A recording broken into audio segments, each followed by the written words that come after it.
Salut à tous, je voulais faire une petite vidéo d'interlude pour cette panne. C'est une vidéo qui nous a pris quand même 3h30 avec beaucoup de cuts. Donc je voulais un peu vous expliquer la marche à suivre pour le diag. Alors en premier lieu, il faut faire un dump de la NOR et la patcher en UART donc pour activer le mode UART. C'est-à-dire que c'est une étape que Christopher avait fait chez lui avant.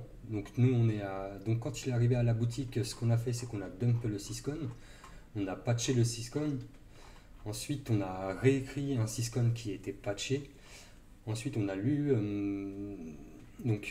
la NOR qui nous a créé en fait 14 patchs un peu différents. Donc il faut patcher 1, 2, 3, 4, 5.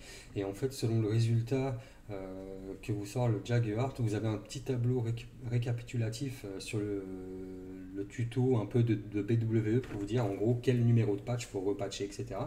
Donc ensuite, une fois que vous avez patché le bon patch et que vous voyez que les données lues par l'UART vous sort un démarrage correct de la console, donc il faut repatcher le syscon et ensuite là la console démarre. Donc ensuite il n'y a plus qu'à refaire la mise à jour du firmware de la PS4 et ça y est, vous êtes bon. Donc c'est la même méthode pour le downgrade. Donc c'est comme vous pouvez voir dans la vidéo, malgré qu'elle soit coupée, il y a quand même beaucoup d'étapes. Il y a moyen d'optimiser. Nous ce qu'on avait fait c'est qu'on ne pouvait pas lire et écrire en direct sur la CM. On était obligé à chaque fois de démonter la NOR pour la replacer et relire le JagUART. Donc on a perdu énormément de temps. Après c'était quelque chose qu'on découvrait tous les deux. Moi personnellement j'avais le programmeur mais j'avais jamais pu essayer donc de réparer l'erreur load BIOS. J'avais juste en fait dumpé un syscon tout simplement pour voir que le programmeur fonctionnait bien. Donc écoutez, moi je vous dis à bientôt, je vous souhaite une bonne vidéo et merci pour le soutien. Ciao. Salut à tous, c'est Matt Répar. Du coup je suis avec Christopher Moget du groupe Console en panne. C'est quoi le nom de ta société? SmartTech76. SmartTech76, donc du coup on est sur une PS4 qui est en B-Load avec un problème load BIOS. Donc on va travailler un peu là-dessus. Je vais vous montrer ce qu'on est en train de faire. On est en train de dumper le syscon. Donc voilà, le dump est en cours. Donc c'est un tout petit peu long. On a déjà fait le câblage au niveau du programmeur et de la PS4. Je vais vous montrer un peu sous le microscope ce que ça donne.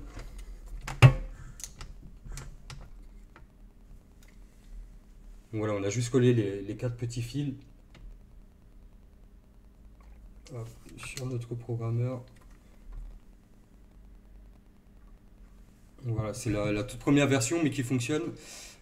Je vais retourner du coup sur l'ordi et on va attendre que ça se passe. Donc voilà, le dump est terminé.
Voilà, du coup on a une petite lumière blanche là sur la PS4. On a passé quand même 3 heures dessus à tester les différents patchs. Donc c'était un peu galère.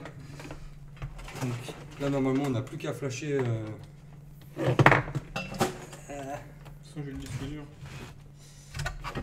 Attendez, j'essaie de vous montrer l'image.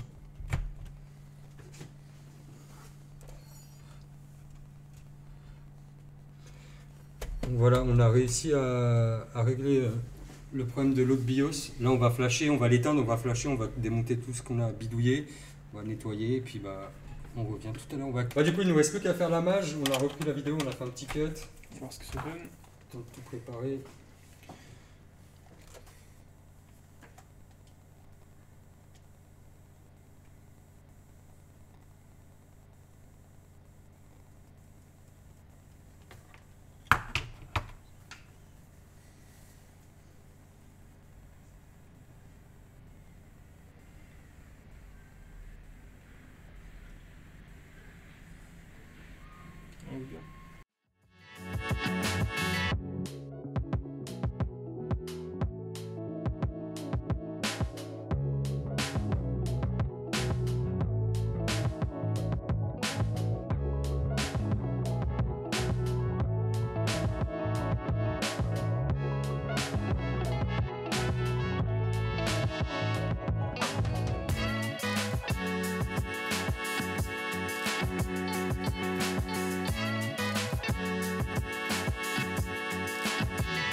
Bon bah...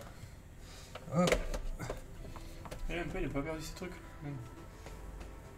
Ah ouais, vas-y, clique dessus, voir. Ah bah apparemment, il y a même, on arrive même à garder les données. Ouais, il y a toutes les données sur la console. C'est nickel ça. Bah là, Christopher, il va juste tout éteindre, remettre de la pâte thermique, on va remonter la console, mais pour nous, c'est une réparation qui est terminée. Donc voilà, l'autre BIOS, problème de Bellload sur une PS4 Pro. C'est vraiment galère parce que Christopher, il est arrivé vers 10h et là, il est 13h30, donc on a passé quand même pas mal de temps. Donc voilà, moi je vous dis à bientôt les amis, ciao!